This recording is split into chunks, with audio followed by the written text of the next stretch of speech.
If someone has to taste a real food, authentic food, it has to be street food. There's a culture of eating outside, drinking outside, hanging out outside. Always like a party going on. It's a chaotic paradise of food. It's a portal to a world of culinary heritage. People have been doing the same dish for 40, 50, 60 years. They never went to culinary school. ร่างกายยุ่งมากแม่จะบอกเด็กเสมอนะเด็กมันจะขี้ลืมร่างกายเด็กยังสู้แม่ไม่ได้ In a city of 10 million people, almost 1 million make a living by selling on the street. It takes a lot of strength and a lot of sacrifice. किराए के लिए भी पैसे नहीं थे। परिवार इस हालत में घर में रोटी भी नहीं थी। मुझे आगे ही बढ़ना था।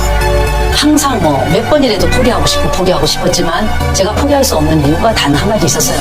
우리 가족을 지키자. Street food is what brings us together. It's where we find a common place. Now it's our time to celebrate it and share it with the rest of the world.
Maraming salamat sa inyong panonood. Huwag po natin kalimutan na mag-like, mag-subscribe, at mag-komento sa baba. Maraming salamat!